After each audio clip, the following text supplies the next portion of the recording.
एक सप्ताह से आप सभी लोग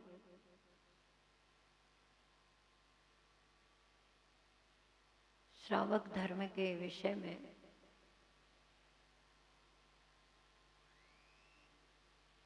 सुनते चले आ रहे हैं।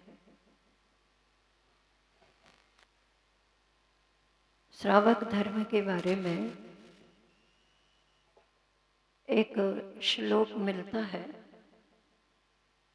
बहुत प्राचीन तो नहीं पता चलता, लेकिन फिर भी देव पूजा गुरुपास्ति स्वाध्यायः संयमस्तपः दानं चेति गृहस्थानां षट्कर्माणि दिने दिने। जिनेंद्र प्रभु की पूजन आराधना, गुरुओं की उपासना, गुरु की वाणी का, प्रभु की वाणी का श्रवण, स्वाध्याय, स्वाध्याय के उपरांत अपने जीवन को नियंत्रित करना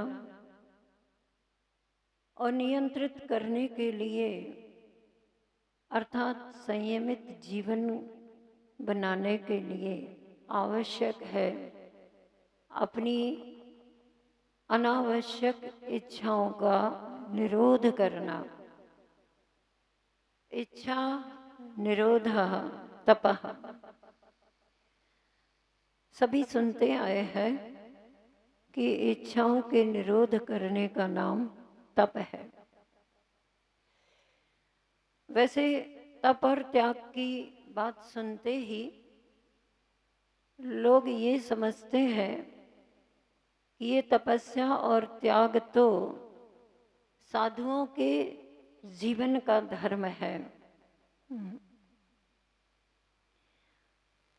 श्रावक अपने आप को तप धर्म से अछूता समझते हैं, अर्थात वो ये समझते हैं कि तपस्या तो साधु ही अपने जीवन में करते हैं और तपस्या करना साधु का धर्म है। लेकिन ध्यान दें, श्रावक यदि मात्र जिनेंद्र भगवान की पूजन भी करता है तो उस पूजन में शेष आवश्यक भी गर्भित हो सकते हैं। वो कैसे? आप जिनेंद्र भगवान की पूजन अर्चना अभिषेक शांति धारा के लिए गए हैं, बिना दान के आप पूजन नहीं कर सकते। कर सकते क्या? नहीं ना। बिना दान के आप शांति धारा नहीं करते।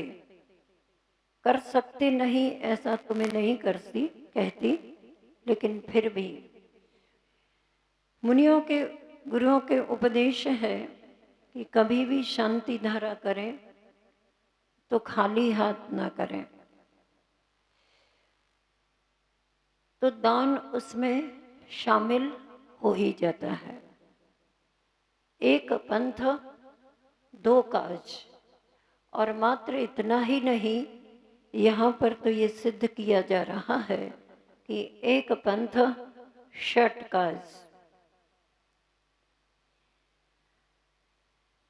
जिनेंद्र भगवान की पूजन के साथ दान शामिल ही है। आप द्रव्य भी लाएंगे, स्वयं शांति धारा भी करेंगे, पूजन करने के जो गणवेश है, जो परिधान है, वो भी आप क्रय करेंगे और शुद्ध पवित्र वस्त्र पहन करके श्री जी की आराधना पूजन करेंगे, तभी तो पूजन आप कर सकोगे। अतः पूजन में दान शामिल है। लेकिन इसके अलावा भी आप आहार दान, औषधि दान, उपकरण दान, आवास दान आदि अनेक प्रकार के दान तो करते ही करते हैं। अभी तो ये सिद्ध किया जा रहा है कि पूजन के समय दान भी गर्भित है। दूसरा है गुरु की उपासना। भगवान श्री जी की आराधना करने के साथ साथ जब आप पूजन करते हैं तो प्रथम पूजन नियम से करते हैं देवगुरु शास्त्र के। देव के साथ आप गुरु का स्मरण भी करते हैं। गुरु ही हमें प्रभु का परिचय दिलाते हैं। इसलिए जैसा कि णमोकार मंत्र में प्रथम नंबर पर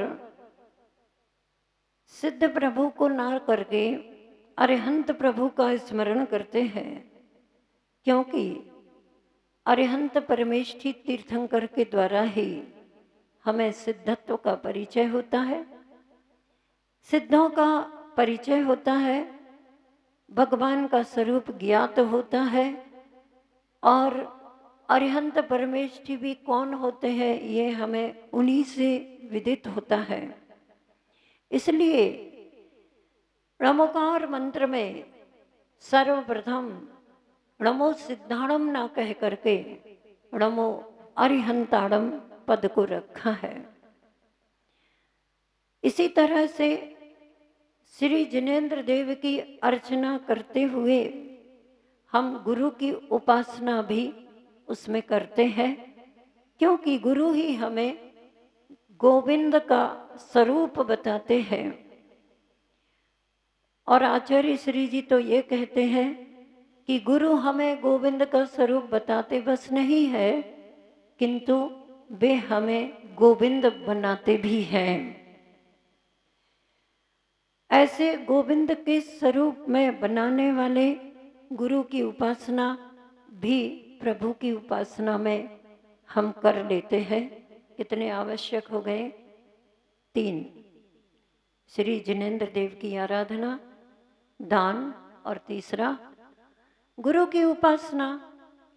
चौथे नंबर पर आता है स्वाध्याय। जब हम साक्षात प्रभु की वाणी सुन सकते होते तो प्रभु की वाणी सुनते, लेकिन वर्तमान में तीर्थंकर की वाणी सुनने का सौभाग्य भरत ऐरावत क्षेत्र वालों को नहीं है।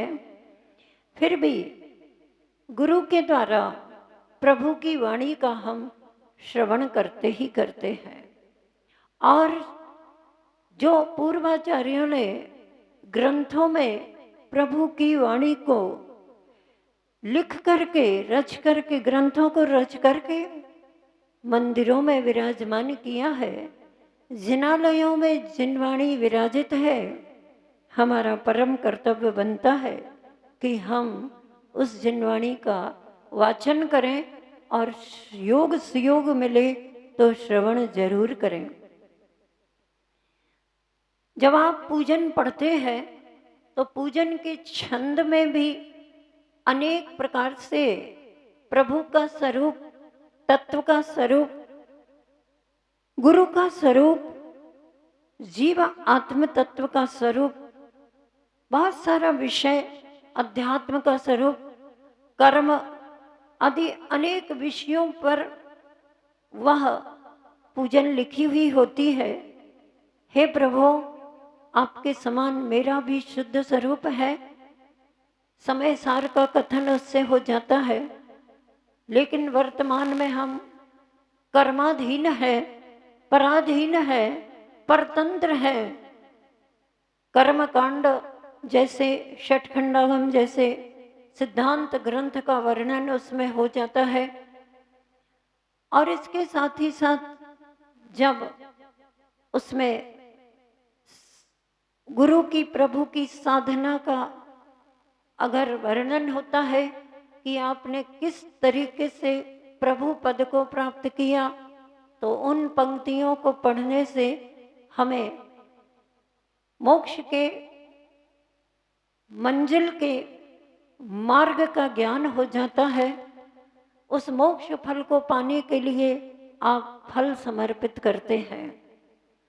इस तरह से पूजन पढ़ते पढ़ते भी अगर आपकी एकाग्रता है तो स्वाध्याय भी गर्भित हो सकता है। तत्व की ओर ध्यान जाए, प्रभु की ओर, प्रभु के गुणों की ओर ध्यान जाए और अपने आत्मगुणों की ओर भी ध्यान जाए तो भगवान की पूजन करते करते भी स्वाध्याय हो जाता है। शेष क्या बचा? संयम और तप। आप सोच रहे होंगे कि पूजन तो पूजन है, पूजन के द्वारा संयम और तप कैसे हो सकता है? ये तो स्पष्ट है कि आप अपने इंद्रिय विषयों की आसक्ति के समय को बचा करके प्रभु की अर्चना में समय दान दिया है, अर्थात अपने इंद्रियों पर विजय प्राप्त किए बिना आप जिनेंद्र भगवान की पूजन कभी कर नहीं सकते। कैसे? यदि आपके नेत्र टीवी मोबाइल पर चित्र देखने में ही लगे हों तो आप जिनेंद्र भगवान की प्रतिमा जी का दर्शन कहाँ कर पाओगे? दत्त चित्त होकर आप प्रभु देव का, मूर्ति का, उनकी वीतरागता का दर्शन कीजिए। आपका चक्षु इंद्रिय संबंधी विषय पर कंट्रोल हो गया, आपने अपनी चक्षु इंद्रिय पर संयमन किया। हुआ संयम की नहीं? अभी आप अपने कर्ण इंद्रिय को संयमित करके ही यहाँ बैठे हैं, तभी जिनेंद्र वाणी का श्रवण कर पा रहे हैं। पूजन भी करेंगे तो अन्य दूसरी आवाजों को कंट्रोल्ड करोगे और पूजन की जो ध्वनि आ रही है अथवा आप स्वयं जो पूजन पढ़ रहे हैं उस पूजन के शब्दों को, उस ध्वनि को आप अपने ही कर्णों के माध्यम से जब सुनोगे तो भगवान की पूजन सार्थक हो सकेगी। इस तरह से आप अपनी पंच इंद्रियों पर संयमन करके ही जिनेंद्र भगवान की अर्चना करने में सफल हो सकते हैं। अब आपको समझ में आ गया होगा कि जिनेंद्र भगवान की पूजन करने में संयम भी गर्भित होता है। सुबह का नाश्ता अथवा भोजन का समय भी किसी का जल्दी जल्दी हो जाए और आप पूजन विधान आदि में बैठे हैं, आपने क्षुधा पर विजय प्राप्त की कि नहीं की? करते ही है। बीच में पानी पीने का समय आपका हो गया लेकिन आप पूजन में दत्त चित्त है, भगवान के गुणों का स्मरण कर रहे हैं, आपने अपनी प्यास पर भी कंट्रोल किया। इस तरह से संयम का पालन पूजन करने से हो जाता है। और अंत में रह गया तप। पूजन में तप कैसे गर्भित है? वैसे मैं आपसे पूछूं तो आप स्वयं बता सकते हो इस बात को। बता दोगे? बता सकते हो ना? पूजन करने में तपस्या होती है कि नहीं होती? होती है ना? कौन सी तपस्या होती है? देखो, आचार्यों ने तप दो प्रकार के बतलाए हैं, बहिरंग तप और अंतरंग तप। बहिरंग तप में अनशन, अवमोदर्य, वृत्ति परिसंख्यान, रस परित्याग, विविक्त शय्यासन, काय क्लेश, इनको रखा। और अंतरंग तपों में प्रायश्चित, विनय, वैयाव्रत, स्वाध्याय, विसर्ग, ध्यान, इनको कहा।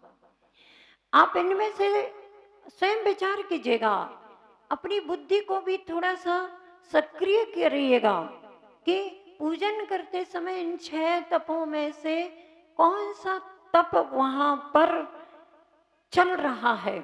थोड़ा सा विचार करेंगे। उपवास ना सही, पूजन करे तो उपवास जरूरी थोड़ी है, लेकिन उस समय तो आपके चारों प्रकार का आहार का त्याग है कि नहीं है? कि पूजन करते करते भी बाजू में गिलास रखोगे, पूजन करते करते भी नाश्ते की प्लेट भी रखोगे द्रव्य की सामग्री के साथ। मैं कह नहीं सकती अगर ऐसा ही विषया शक्ति का जमाना बढ़ता गया तो ये स्थिति भी आने में देर नहीं लगेगी। लेकिन फिर भी आज जिनालयों की, आज श्रावकों की मंदिरों में जो मर्यादाएं हैं वो अगर सुरक्षित रही, आपने ही सुरक्षित रखने का प्रयास किया तब तो ठीक है, अन्यथा धीरे धीरे लोगों के विचारों में और परिवर्तन आने में देर नहीं लगेगी। वो क्या कहेगा, अरे प्यास लगी है, पानी पीने की इच्छा है और पूजन कर रहे हैं, ऐसी पूजन करने से क्या मतलब है, बाजू में पानी रख लो और यहीं पी लो और पूजन आराम से करो। ऐसे विचार बहुत होते हैं, लेकिन इन पर आप कंट्रोल करते हो, अपनी इच्छा का निरोध करते हो, तो इच्छा निरोधा तपः, इच्छाओं का निरोध होता है। बहुत सारी इच्छाएं उस समय आपके मन में आ सकती थी जिस समय को आपने जिनेंद्र भगवान की अर्चना में लगाया। इसलिए पूजन करते समय तप भी गर्भित हो जाता है। रस परित्याग विविक्त शय्यासन, विविक्त शय्यासन मतलब आप बाहर दुनिया के सारे वातावरण से दूर हट करके एक विविक्त स्थान पर जिनालय में आप चाहें तो बिल्कुल इतनी सारी वेदियां हैं, आपको विविक्त शय्यासन का बहुत अच्छे से सुलभ स्थान मिल सकता है।